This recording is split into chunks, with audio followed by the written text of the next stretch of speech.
Today's LEGO Fortnite Odyssey update may have changed everything. When loading into your Odyssey world today, you'll be greeted with this brand new update image that tells you all about the brand new slide, vault, and mantle feature, along with the changes that were done to stamina. The climbing feature is really nice, as all you need to do is hold in the jump button after you press it, and your player will now climb on top of any object. There's also a brand new slide feature, which is simply using your sprint and then pressing in your sneak button. It's not going to be your crouch button. This one you need to take a look and press your sneak. Now when you do this, your player will now slide. Shout out to Soda Can inside of my Discord server, because you can trigger this after using your glider as well. So you don't always need to be sprinting. As long as you use your glider and then press in or hold your sneak button, your player will then slide, giving you some pretty incredible movement in the game. It doesn't end there when it comes to movement, because there's also a mantling feature. If you guys are using your sprint button towards any object that is small enough, your player will now automatically mantle over top of it.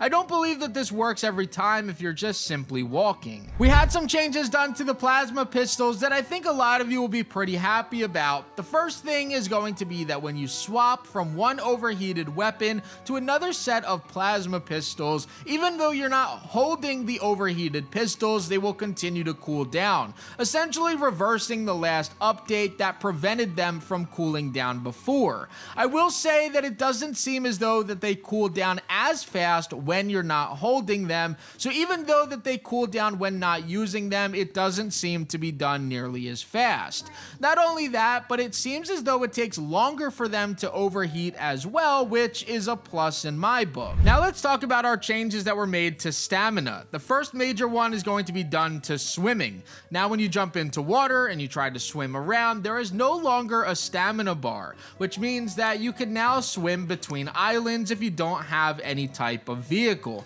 I like this change because nobody ever really used the swimming feature. That's not the only area where they removed the stamina bar. It's also gone when it comes to using your glider, and there's something even more interesting about this as well, and that's that I was using the basic glider, but when I pulled out my glider, it automatically upgraded to the better version of this. Now, I'm not sure if that's a bug or if that was intended and they're going to remove the basic glider, but either way, when using the glider now from jumping from heights, you will no longer have to worry about stamina and falling. Now, I'm sure that you have noticed throughout this video, but if you haven't, there's now 6 quick bar slots. Previously, we only had 5, which means that you would run 1 or 2 weapons, you would run a tool of choice, maybe movement, and then obviously some heals. Now they gave us another quick bar slot on top of having our offhand as well, allowing us to carry up to 7 items in our quick bar. This isn't a big deal if you play on console, but they caught PC up when it comes to opening up your map and the icon that you use when moving your mouse.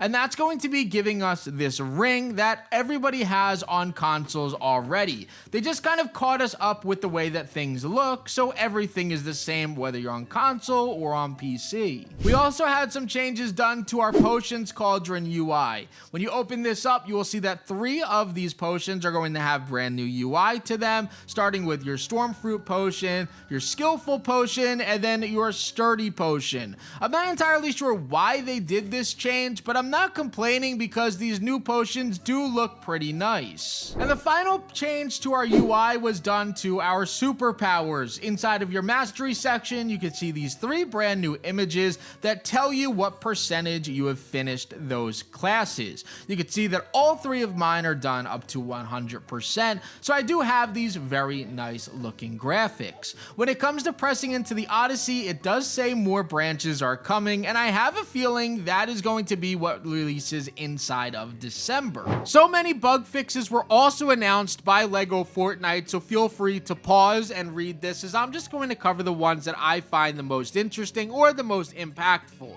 The first one was that they fixed the lag instances from happening when a player were to join your world. That was a big one and always pretty frustrating if you were in the middle of a fight or doing something important and a player joined your world, you would instantly start lagging. They also fixed the issue with the flying fish sandwich, so now that when you go ahead and eat this, you will be able to then fly around your village as intended, which is obviously very nice. They fixed a small issue that would involve players dying if they were to teleport to another player, as well as addressing an animation issue when it comes to the teleportation. I never experienced that personally, but that seems to be a pretty big problem. They also went and fixed the damage amount on the rifted plasmid pistols. I don't believe they were doing enough damage, so this fix should have affected that. They also fixed small hitches while in the Storm King battle. Probably the most important one that I see on here, because a lot of players were struggling to fight and defeat the Storm King, and that was in large part to it lagging and having these hitch issues. So with this fix going in, I hope that that makes it a lot easier for every single one of you. We've all been looking for vehicle improvements, and it looks as though they have delivered. They went ahead and fixed an issue where vehicles could take off without you, so there's no more joyrides without the driver. Vehicle stability has also been improved, reducing those moments when cars mysteriously fall underground, which is probably the biggest possible change today, because I know all of us have lost a few vehicles underground.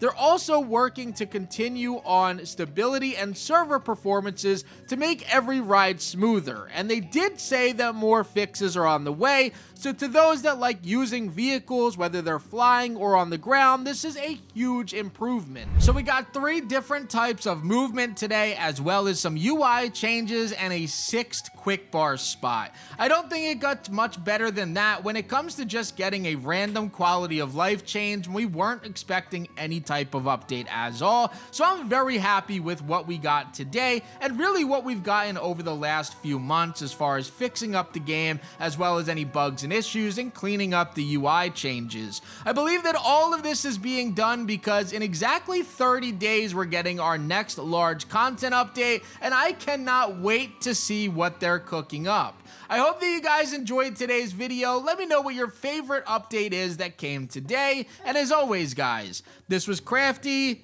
and I'm out. Peace. And I forgot to mention, if you guys didn't know, tomorrow is the next set of quests that release inside of Brick Life to get even more free decor pieces for the Simpsons bundle. So if you guys don't have notifications on, make sure that you turn them on so that tomorrow you get notified with all of the fastest ways to complete the quest to unlock the brand new decor bundles inside of Brick Bay. Don't forget to leave a like, comment, and subscribe. And as always, guys, for the second time, I'm out. Peace. Help me reach 50,000 subscribers by pressing that sub button in the top right. And if you guys haven't already, check out that video in the top left. YouTube thinks that you'll like it a lot. Peace.